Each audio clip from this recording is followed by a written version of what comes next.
Halo semuanya, namaku Mokhtar Novel Putra Mudaffar Samadi dan aku di sini untuk menjelaskan kondisi masyarakat Indonesia di saat Belanda menjajah.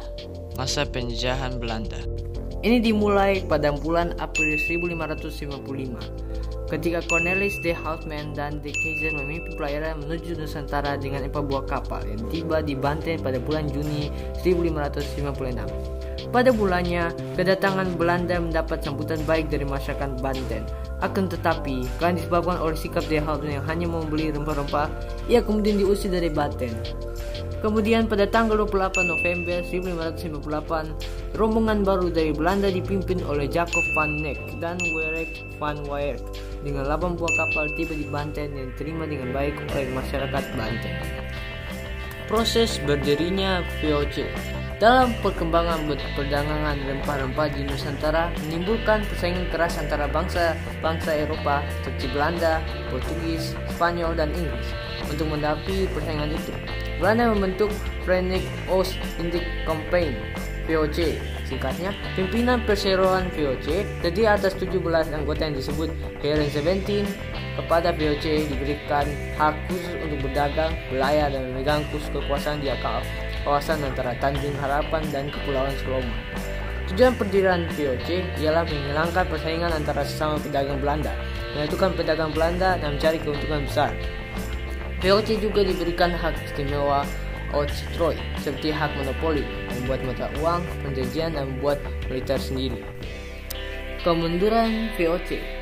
Sayangnya, bagi Belanda pada saat itu, pada pertengahan abad ke-18, VOC mengalami kemunduran karena beberapa sebab sehingga dibubarkan. 31 Desember 1799. Hal ini disebabkan hal-hal seperti berikut. Banyak pegawai VOC yang curang dan korupsi.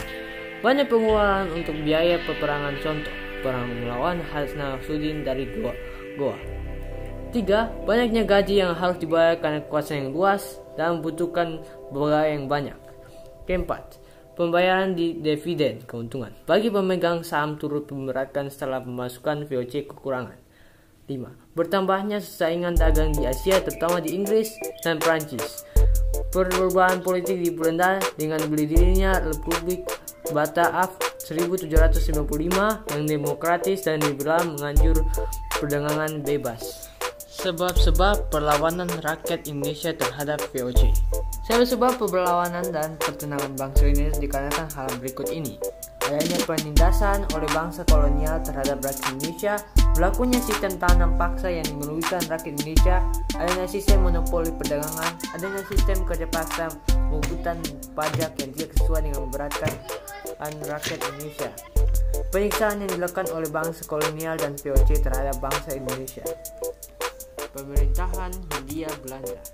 Pada tahun 1795, Partai Patriot Belanda yang anti-raja atas bantuan Prancis berhasil merebut kekuasaan dan membentuk pemerintahan baru yang disebut Republik Bataaf. Setelah VOC dibubarkan, tanah jajah yang dahulu dikuasai oleh VOC diurus oleh suatu badan yang disebut Aziatische Raad, Dewan Asia. Kekuasaan yang pemerintahan Belanda di Indonesia dipegang oleh Gubernur Jenderal Johannes Silberg 1810 sampai 1804. Ntar ini kayaknya terbalikan deh. Sebelum resmi berkuasa di Indonesia, yaitu Nenderbugurk dan Van Hogendorp, keduanya memiliki pandangan berbeda tentang politik kolonial yang akan diterapkan. Hal itu terjadi karena berkembangnya paham baru di Eropa sebagai dampak revolusi Prancis dan revolusi industri. Oke semuanya, aku akan mengira penjelasanku tentang kondisi masyarakat Indonesia pada saat Belanda menjajah.